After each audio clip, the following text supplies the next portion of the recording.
Shalom, selamat pagi Bapak Ibu yang dikasihi dalam nama Tuhan Yesus. Kembali kita hadir bersekutu bersama untuk masuk dalam hadirat-Nya.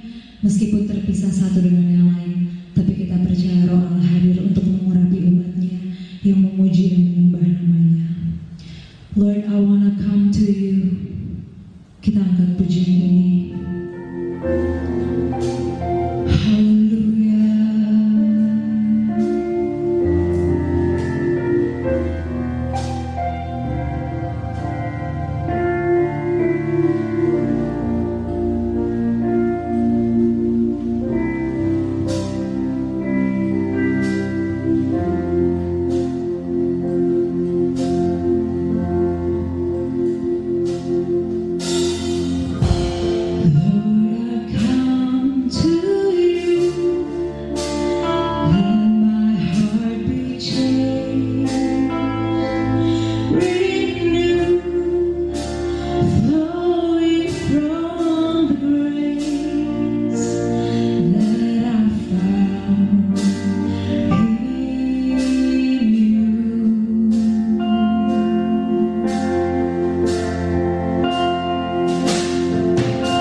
agar kami layak untuk memuji dan memuliakan nama-Mu Bapa pada pagi hari ini. Urapi kami Bapa satu persatu di tempat kami masing-masing, dan biar Kau layakkan dan sucikan kami untuk masuk dalam hadirat-Mu pada pagi hari ini.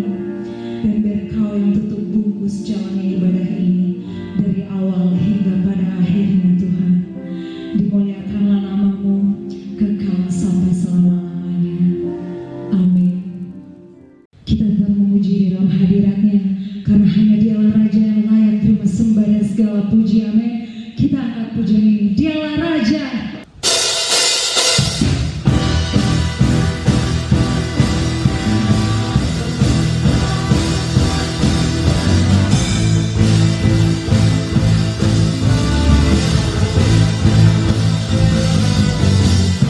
Bersyukurlah kepada Allah.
Engkaulah yang mampu menanggalkan beban dan kesedihan kami, Bapa. Dan pada pagi hari ini Tuhan, kami mau persiapkan hati dan pikiran kami hanya kepadamu, Tuhan. Kami mau mendengar firman-Mu dan terlebih kami mau melakukannya dan menanamkannya dalam setiap langkah kehidupan kami, Tuhan. Berbicaralah Allah Roh Kudus, sentuhlah hati kami, Bapa. Kami mau mendengar suara-Mu pada pagi hari ini, dan hanya di dalam nama-Mu kami telah berdoa dan mengucap syukur. Haleluya, haleluya, amin.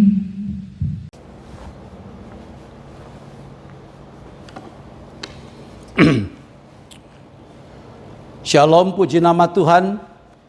Sidang Tuhan yang kekasih dalam kasih Kristus, dan saudara-saudara kaum Kristiani dimanapun saudara berada pada pagi hari ini, yang mengikuti bahkan mengambil bagian dalam ibadah pada hari ini. Saya percaya saudara-saudara sekalian, bahkan kita semuanya tetap dalam pemeliharaan Tuhan, sekalipun dalam masa-masa yang sulit seperti ini. Maka daripada itu, sebelum kita mendengarkan firman Tuhan, saya mengajak kita boleh bersama-sama berdoa, minta dan mohon pimpinan pertolongan daripada Roh Kudus pada pemberitaan firman pada hari ini. Bapa Allah dalam sorga, di dalam Tuhan kami Yesus Kristus, hamba mengucap syukur dan berterima kasih Tuhan, ketika sampai pada saat ini, pada akhir daripada ibadah kami Tuhan, kami percaya Tuhan Yesus, sebentar kami juga akan menerima kebenaran firman Allah. Kalau kami sudah memuji-muji nama Tuhan, kami sudah meninggikan Tuhan, bahkan kami percaya Tuhan, Engkau senang untuk kami naikkan pujian dan syukur kami kepada Tuhan. Bahkan lebih jauh daripada itu Tuhan, kami juga beri persiapkan untuk menerima kebenaran firman Allah, yang adalah menjadi bagian kekuatan bagi kerohanian kami. Bapa dalam sorga, terima kasih Roh Kudus, Engkau yang bekerja di tengah-tengah kami, yang memulihkan dan memberikan kami kekuatan. Di dalam nama Tuhan kami Yesus, hamba sudah berdoa dan mengucap syukur. Haleluya, amin. Puji Tuhan. Bapak Ibu saudara sekalian, kalau kita memperhatikan dunia modern saat-saat ini, tiba-tiba, saya mau katakan, tiba-tiba kita menjadi akrab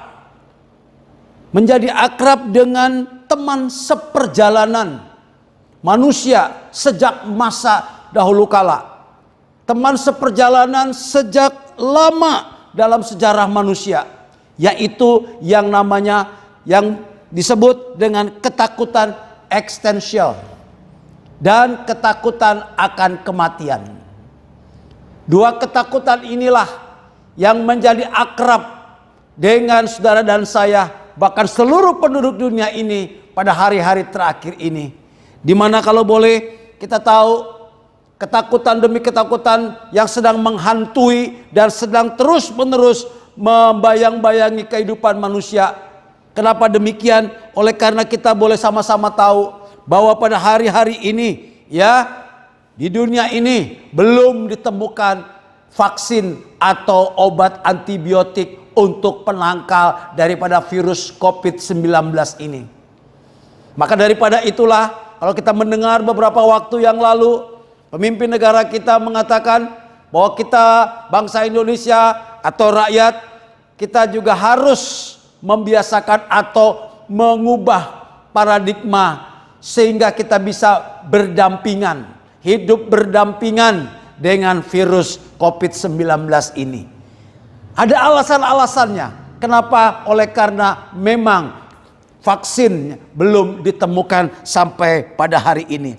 Maka daripada itulah, untuk sama-sama kita hidup, mari kita boleh artinya bijaksana di dalam mensikapi atau mengambil peranan dalam hidup kita masing-masing. Maka daripada itulah, kalau virus ini begitu merajalela, ya, bahkan dikatakan juga sekali lagi bahwa obatnya, antibiotiknya atau penangkalnya belum ditemukan, maka kita bersyukur kepada Tuhan.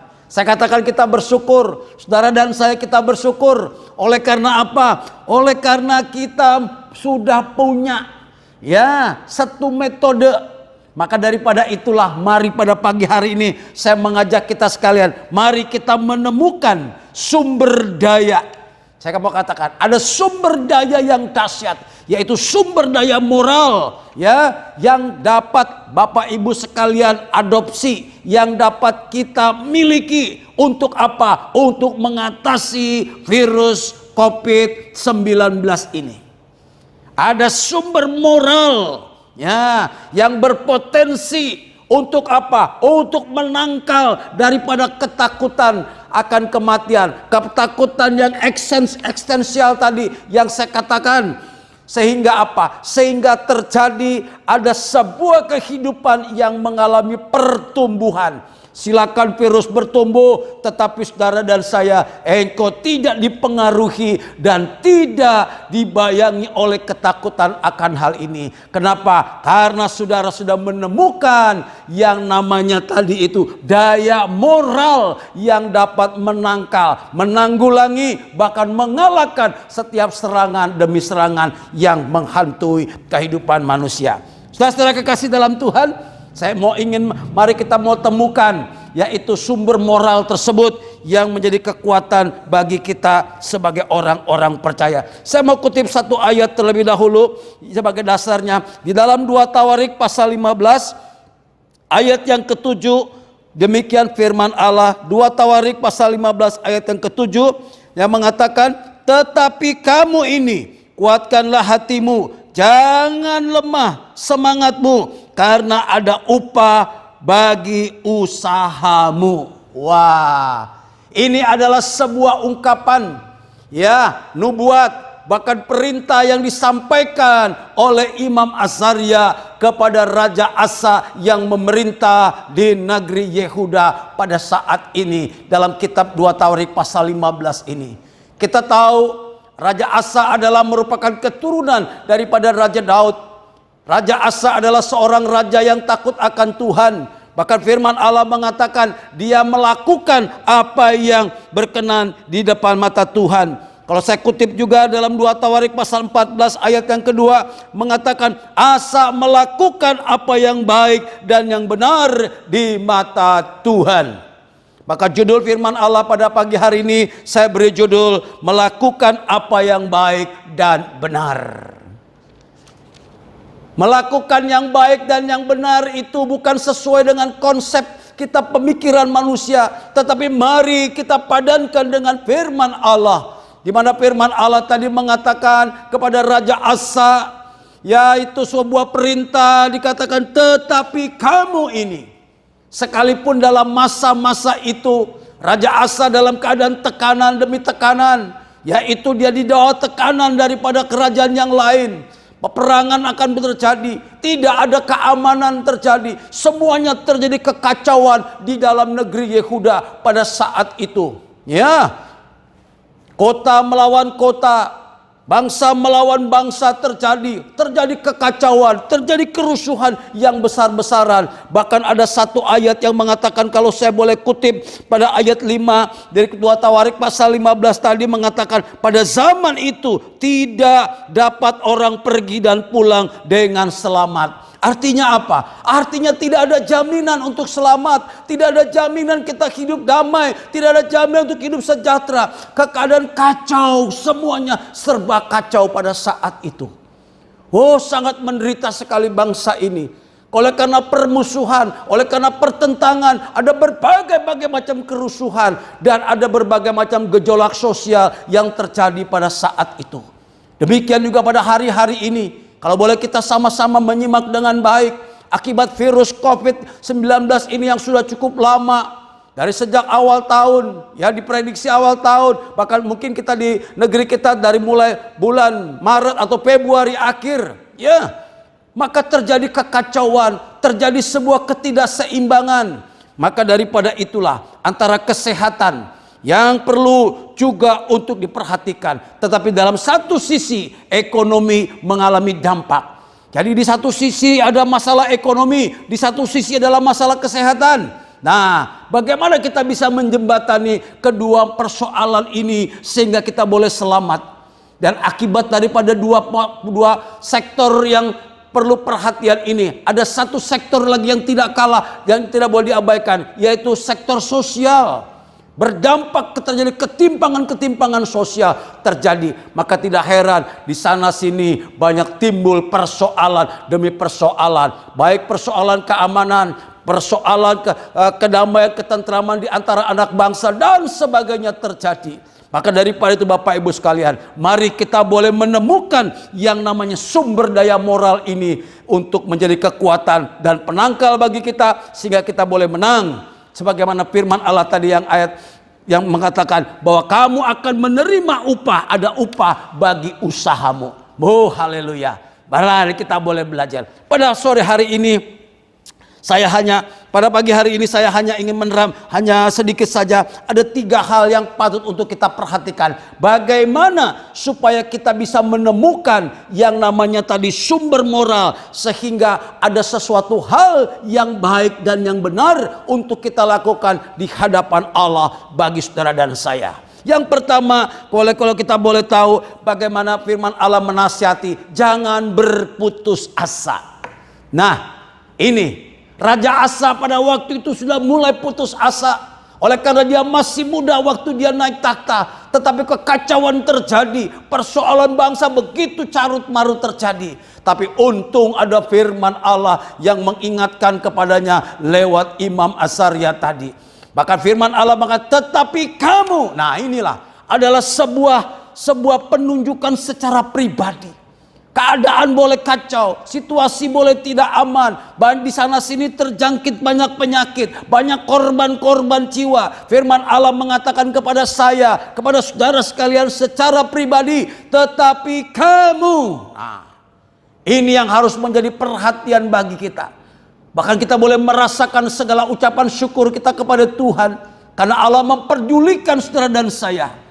Bahkan firman Allah ini tertuju kepada setiap pribadi kita sekalian. Tetapi kamu, ada hal-hal yang patut untuk kita lakukan. Yang pertama, jangan berputus asa. Ayo, jangan kita berputus asa. Ketika masalah datang, situasi sulit yang sedang menghadang dalam setiap aspek kehidupan kita, firman Allah menasihati, jangan berputus asa. Ya, maka sikap tersebut inilah yang akan membuahkan hasil, yang akan mendorong bagi kita sekalian untuk menerima dan untuk mendapatkan kebaikan demi kebaikan yang daripada Allah. Ada 2 contoh dalam Alkitab yang saya akan kutip saja singkatnya. Ada orang-orang yang tidak berputus asa, sekalipun memang tidak ada pengharapan, sekalipun memang sudah hopeless atas diri mereka, tetapi mereka tidak pernah berputus asa.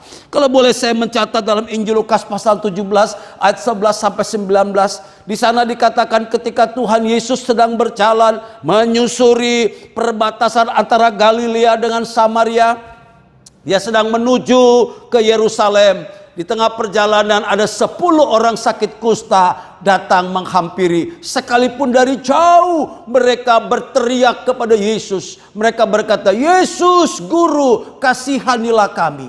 Lihat, 10 orang kusta ini berpenyakit kusta yang sudah tersingkir dari masyarakat, yang sudah tidak ada harapan lagi akan hidup dan akan pulih kembali daripada kesehatannya. Tetapi ada secercah harapan, ada setitik harapan ketika mereka melihat Yesus sedang berjalan menyusuri daripada perbatasan. Lihat, ini harapannya. Mereka sudah tidak punya harapan yang lain. Oh, mungkin sudah begitu terlalu lama mereka menderita penyakit kusta ke-10 orang ini. Tetapi ketika ada kesempatan, ada momentum yang baik sekali, mereka tidak sia-siakan. Mereka gunakan dengan sebaik-baiknya. Mereka berteriak kepada Yesus sekali lagi, Yesus Guru, kasihanilah kami. Oh, luar biasa. Saya mau katakan, luar biasa. Ada Yesus yang melewati depan mereka. Bahkan ketika Yesus nampak dalam diri mereka, apa yang mereka lakukan? Ada usaha yang tidak pernah menyerah. Ada usaha yang begitu gigih. Mereka berteriak. Oh, luar biasa. Ini dikatakan usahamu akan mendapat. Ada usaha, ada upah bagi usaha saudara dan saya. Ketika Yesus memerintahkan kepada orang 10 kosta ini, Yesus tidak menumpangkan tangan atau Yesus tidak menyembuhkan mereka, tapi ada perintah yang dikatakan kepada mereka, sekarang pergi, perlihatkan dirimu kepada imam. Lihat, adalah sesuatu hal yang di luar daripada perkiraan mereka. Mereka harus pergi kepada imam, menunjukkan bagaimana akan kondisi mereka, apakah sudah pulih atau tidak. Lihat, tetapi di tengah jalan firman Allah mengatakan mereka semuanya ditakhirkan atau disembuhkan. Ada usaha-usaha yang mereka kerjakan. Ya, banyak kali kita hanya sekedar minta berdoa, memohon kepada Tuhan untuk pemulihan, untuk kesembuhan, untuk sesuatu berkat dan sebagainya yang kita butuhkan hari-hari ini. Tetapi ketika Yesus memerintahkan lewat firman-Nya untuk kita melakukan hal-hal yang Ia berkenan kepada Dia, banyak kali kita mengabaikan. Bukankah saya perlu kesembuhan Tuhan? Bukankah saya mau melihat dulu saya sembuh atau tidak Tuhan? Baru saya perlihatkan kepada imam. Ini konsep manusia. Tetapi bukan demikian halnya dengan konsep Allah. Bertindak, lakukan sesuatu. Ya, melakukan apa yang baik dan yang benar di mata Tuhan. Percaya Bapak Ibu sekalian, engkau akan mendapat upah yang sesuai dengan apa yang menjadi kerinduan kita masing-masing. Hari-hari ini saya mau katakan, kalau ada yang sakit di antara kita, dengan iman kita mau katakan jangan pernah berputus asa. Sekalipun belum ada vaksinnya, belum ada obat antibiotiknya. Saya mau katakan bagi yang sudah mulai terkena dan sebagainya, saudara, ingat ada satu kuasa Allah yang akan sanggup memulihkan kehidupan saudara dan saya. Itulah kehendak daripada firman Allah itu sendiri. Maka bagian yang pertama, jangan berputus asa. Contoh yang kedua ingin saya kemukakan lagi, masih dengan orang sakit kusta. Ya, dalam 2 Raja-Raja pasal 7 di sana juga mencatat bagaimana ada 4 orang yang sakit kusta. Ya, mereka duduk terus di luar pintu gerbang. Pada waktu itu kota Samaria sedang dalam keadaan kelaparan hebat. Karena kenapa? Karena Samaria dikepung oleh pasukan Aram. Tidak ada suplai makanan, tidak ada air yang masuk ke sana. Mereka sedang dalam keadaan kelaparan. Termasuk di dalamnya juga si para orang sakit kusta 4 orang tadi. Maka dia diberikan sebuah pengertian, diberikan sebuah hikmat oleh Allah, sehingga boleh menjadi contoh bagi banyak orang yang membaca. Kalau saya kutip di dalam 2 Raja-Raja pasal 7 ayat 3-4 mengatakan, yaitu 4 orang yang sakit kusta berkata satu kepada yang lain, mengapa kita duduk-duduk di sini sampai mati? Jika kita berkata baiklah kita masuk ke kota, padahal dalam kota ada kelaparan, kita akan mati di sana. Dan jika kita tinggal di sini, kita akan mati juga. Jadi sekarang marilah kita menyeberang ke perkemahan tentara Aram. Jika mereka membiarkan kita hidup, kita akan hidup. Dan jika mereka mematikan kita, kita akan mati. Ya. Tetapi di sini ada usaha. Jangan berdiam diri. Jangan duduk termenung, jangan meratapi nasib, jangan seolah-olah tanpa daya. Tapi mari kita melakukan sesuatu yang baik dan yang benar. Orang yang tidak berputus asa, maka orang itu akan melakukan tindakan-tindakan yang konstruktif, yang membangun. Bukan tindakan-tindakan yang tanpa arah, tindakan-tindakan yang asal-asalan. Tidak, tetapi kita sudah punya guidance. Kita sudah punya tolok ukur. Kita sudah punya sesuatu pedoman yang baik dan yang benar, yaitu firman Allah. Jangan berputus asa. Ayo, masih ada harapan. Selagi masih kita masih boleh bernapas, selagi matahari masih terbit, tetap masih ada harapan bagi saudara dan saya akan kondisi sesulit apapun dalam kehidupan kita sekalian. Bagian yang kedua, apa yang dinasehati oleh firman Allah bagi kita. Bagian yang kedua, firman Allah tadi mengatakan kuatkanlah, ya, kuatkanlah imanmu, ya. Tetapi kamu, kata firman Allah, tetapi kamu kuatkanlah hatimu, jangan lemah semangatmu. Kuatkan hatimu, kuatkan imanmu. Artinya apa? Tetap semangat. Nah ini, tetap semangat. Jangan kita pudar, jangan kita kendor semangat kita. Jangan hopeless dalam hidup ini. Ayo kita semangat. Tetapi kamu, kata firman Allah, oh luar biasa, saya mau ulang-ulang, kuatkanlah hatimu. Kuatkanlah hatimu. Sekalipun situasi di depan kita belum menentu, baik situasi ekonomi, situasi segala sesuatunya. Ada prediksi-prediksi mengatakan bahwa COVID ini akan selesai nanti pada akhir tahun, kapanpun, dan tidak ada satu ahli pun yang dapat memprediksi kapan hal ini akan selesai. Tapi satu perkara, bagi kita sekalian, kapanpun waktunya yang akan selesai, tapi kita sudah punya pengharapan, sudah punya kekuatan moral yang sudah kita temukan, yang sudah kita upayakan, yaitu kebenaran akan firman Allah itu sendiri. Bapak Ibu sekalian, mari kuatkanlah hatimu, tetap semangat, jangan goyah, jangan terintimidasi oleh keadaan.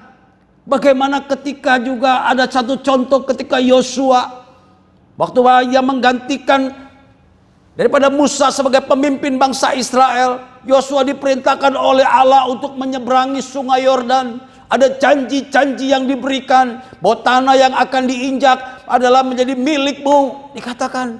Tetapi ada satu tantangan yang begitu hebat, begitu berat tantangannya.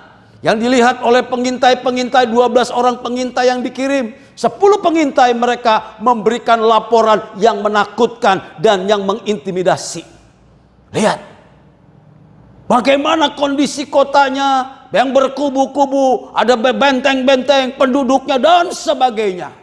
Tetapi 2 orang dari pengintai mengatakan, tidak, kita akan masuk. Karena mereka, kedua orang itu berpegang akan janji firman Allah. Kuatkanlah hatimu.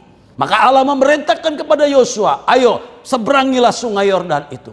Sekali lagi saya mau katakan, bukan sebuah hal yang ringan menyeberangi sungai Yordan tanpa sarana dan prasarana.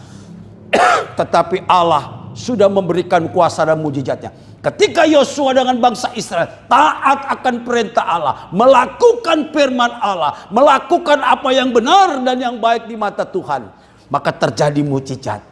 Ya, sungai Yordan airnya tersibak menjadi, sehingga ada jalan yang akan dapat mereka lalui. Saudara-saudara kekasih Tuhan, sesuatu hal yang tidak mungkin, sesuatu hal yang sulit di dalam pemikiran kita masing-masing, tetapi itu yang terjadi.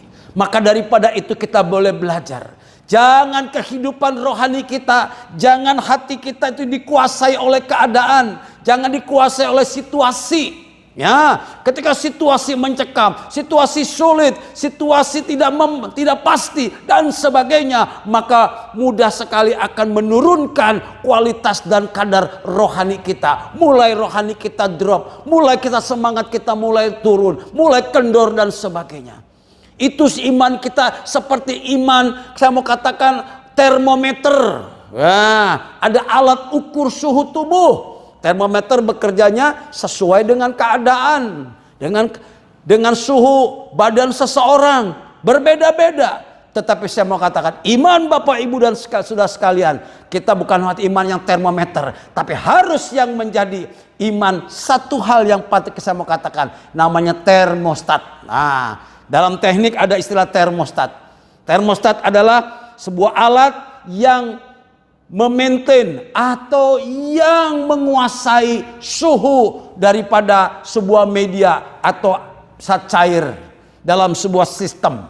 Ya, termostat, dia yang menguasai suhu. Naik turunnya suhu dikuasai oleh termostat. Demikian juga, jangan iman kita dipengaruhi oleh keadaan, jangan iman kita dipengaruhi oleh situasi, tetapi justru situasi harus dipengaruhi oleh iman kita. Situasi sulit sehebat apapun, sesulit apapun saya mau katakan, kalau iman kita tetap semangat, maka ada mujizat penyertaan Allah sungguh luar biasa dalam hidup saudara dan saya. Engkau dipelihara Tuhan, engkau senantiasa dijaga oleh Allah, ditahirkan oleh Allah. Boleh kita dengan hikmat kebijaksanaan, kita harus taat akan situasi dengan pola hidup yang baru, ya, dalam rangka memasuki new normal yang akan datang. Tentu paradigma kita harus berubah. Pola sikap kita harus berubah. Tidak sama dengan sebelumnya. Tidak sama. Bagaimana kita harus bisa menjaga jarak. Bagaimana kita harus mengontrol kebersihan. Bagaimana kita harus berdialog dengan sesama kita. Sudah berbeda sekali. Inilah yang disebut dalam firman Allah. Tetap kita menjaga semangat. Jangan pudar semangat kita. Ada upah bagi orang-orang yang taat dan yang setia.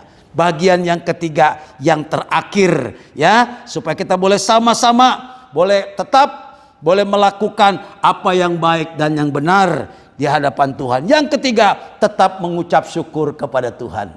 Lihat, Asa pun melakukan hal yang sama.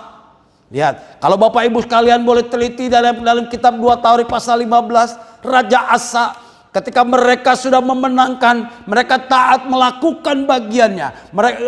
Raja Asa bertobat, ya, semangatnya. Kemudian apa? Mereka dapat mengalahkan baik pasukan Aram maupun daripada kerajaan Israel yang dari sebelah utara. Lihat, secara fakta mereka tidak seimbang dalam peperangannya, tidak seimbang antara yang besar dan yang kuat melawan yang lemah. Tetapi sekalipun Raja Asa dikatakan dia adalah yang lemah, hanya cuma 2 suku, Yehuda dan Benyamin, ya. Tetapi lihat, Tuhan memberikan kemenangan atas Raja Asa ketika ia taat kepada Tuhan, itu melakukan apa yang baik dan yang benar di hadapan Tuhan. Bapak Ibu sekalian, Raja Asa mengalami kemenangan. Raja Asa mengalami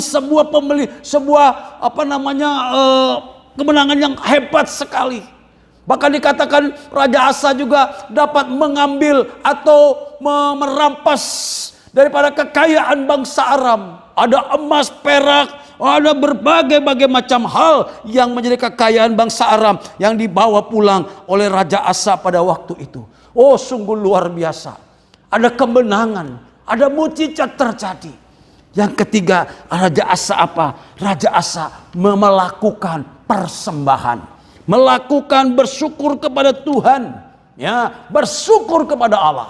Maka daripada itu Bapak Ibu sekalian, ya, masalah sesulit apapun, masalah seberat apapun dalam hidup kita, tetap harus kita hadapi. Jangan pernah lari daripada persoalan, tetap kita hadapi. Tentunya dengan satu sikap, mari kita belajar terus mengucap syukur kepada Tuhan. Mengucap syukur kepada Dia dalam situasi kondisi apapun. Jangan hanya pada waktu kita dalam keadaan susah, dalam keadaan berbeban berat, baru kita bisa berdoa dengan sungguh-sungguh kepada Tuhan. Baru kita boleh belajar menangis di bawah kaki Tuhan. Manakala masalah, pencobaan, persoalan sudah lalu, banyak orang melupakan akan hakikat ini, yaitu mengucap syukur kepada Tuhan. Bukankah firman Allah menasihati bagi kita sekalian, mengucap syukurlah senantiasa. Artinya dalam segala kesempatan, dalam berbagai hal, dalam berbagai situasi, kita harus tetap mengucap syukur. Ini yang dilakukan oleh Raja Asa. Ya, kenapa demikian pentingnya? Karena Tuhan mau kita tidak boleh melupakan Dia. Sekalipun dalam masa-masa pencobaan, sekalipun dalam masa-masa kesukaran. Nasihat Rasul Paulus, saya boleh kutip dalam 1 Korintus pasal 10 ayat 13. Pencobaan-pencobaan yang kamu alami ialah pencobaan-pencobaan biasa yang tidak melebihi kekuatan manusia. Sebab Allah setia. Dan karena itu Ia tidak akan membiarkan kamu dicobai melampaui kekuatanmu. Pada waktu kamu dicobai, Ia akan memberikan kepadamu jalan keluar sehingga kamu dapat menanggungnya. Oh, luar biasa. Pada waktu kita menghadapi pencobaan, pada waktu kita menghadapi masalah, pada waktu kita menghadapi persoalan, ketika ketiga perkara ini kita lakukan dengan baik dan benar di hadapan Tuhan, ingat janji firman Allah, maka Allah akan memberikan jalan keluar sehingga saudara dan saya dapat menanggungnya. Bukan Tuhan yang meluputkan, bukan Tuhan yang mengangkat persoalan, Bukan Tuhan yang membebaskan saudara dan saya daripada persoalan. Tidak. Dia tidak berjanji untuk membebaskan. Dia tidak berjanji untuk tidak ada masalah. Tidak. Tetapi dia berjanji akan menolong kamu, memberikan jalan keluar sehingga engkau dan saya dapat menanggungnya akan hal ini. Haleluya, haleluya. Sungguh saudara, inilah sebuah kesempatan bagi kita. 3 pesan moral inilah yang menjadi kekuatan bagi orang percaya pada akhir zaman ini. Pada masa-masa sukar ini harus kita camkan baik-baik. Yaitu yang pertama tadi, jangan berputus asa. Yang kedua, harus kita kuatkan iman kita, tetap semangat. Dan yang ketiga, tetap kita mengucap syukur kepada Tuhan. Ketiga konsep ini yang diajarkan, yang dilakukan oleh Raja Asa.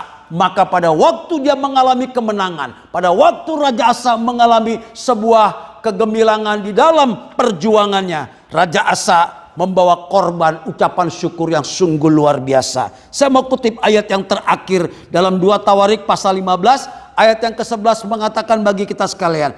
2 Tawarik 15 ayat 11, pada hari itu mereka mempersembahkan kepada Tuhan 700 lembu sapi dan 7.000 kambing domba dari jarahan yang mereka bawa pulang. Oh, luar biasa. Luar biasa. Raja Asa tidak lupa mengucap syukur kepada Tuhan. Oh, haleluya. Begitu banyak jarahan yang ia bawa pulang. Begitu banyak berkat yang Tuhan berikan bagi dia. Bukan hanya mereka menang atas peperangan, menang atas ancaman demi ancaman, tetapi dikatakan ada upah yang mereka terima.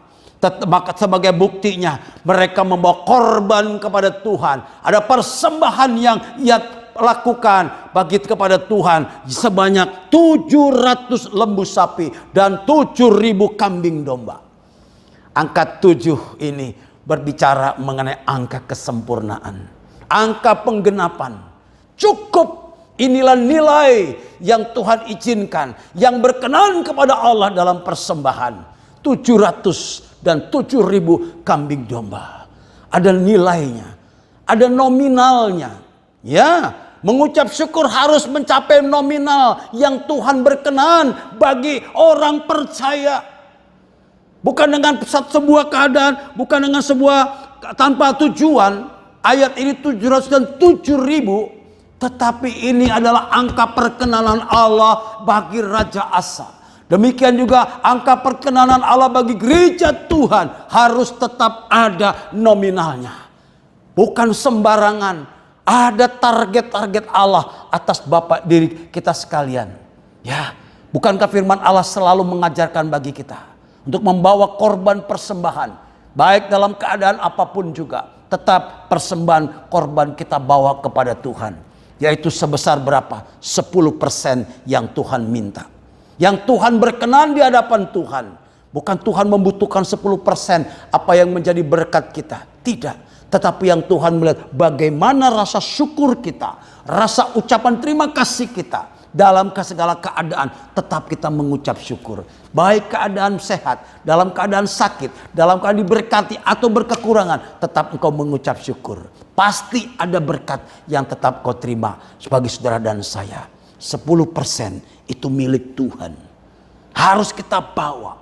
Supaya apa? Supaya panjang kebahagiaanmu. Supaya terus menerus pemeliharaan Tuhan. Tidak berhenti hanya sekali Tuhan menolong. Tidak hanya berhenti hanya melawan tentara Aram saja. Tapi tahun berikutnya tetap ada masalah. Tetap ada persoalan yang akan terus mengintai. Kalau kita berhenti hanya mengucap syukur sesaat, terus tidak berkesinambungan, maka saya mau katakan ada hal-hal tetap akan kita perhadapkan dalam hidup kita sekalian. Ya, itulah janji Tuhan. Maka firman Allah, kalau saya kutip lagi dalam ayat 19 dikatakan sehingga tidak ada perang sampai tahun ke-35 pemerintahan Asa. Artinya negeri Yehuda pada waktu itu dalam keadaan damai. Ya, musuh-musuh tidak ada yang berani. Tidak ada yang berani mengusik. Semuanya karena apa? Ada perlindungan yang daripada Allah. Ketika Raja Asa dan bangsa Yehuda dan Benyamin pada waktu itu, mereka melakukan apa yang baik dan benar di mata Tuhan. Bapak Ibu sekalian, ketiga perkara ini kita lakukan. Ayo, jangan lupa kita lakukan ini. Percaya, sesulit apapun dalam hidup ini, tetap Tuhan akan menjaga. Bahkan dikatakan ada upah atas usaha kita masing-masing. Ya, kau tidak akan pernah berkekurangan. Kau akan dicukupkan oleh Allah, sekalipun tidak berlebihan. Tapi percaya, pemeliharaan Tuhan sungguh dahsyat dan luar biasa bagi orang-orang yang mengasihi Dia. Maka daripada itu, pesan pada pagi hari bagi kita sekalian, mari dalam segala situasi apapun, dalam kondisi sulit dan sukar sekalipun, mari kita tetap melakukan apa yang baik dan benar di mata Tuhan. Tuhan Yesus memberkati kita sekalian. Amin.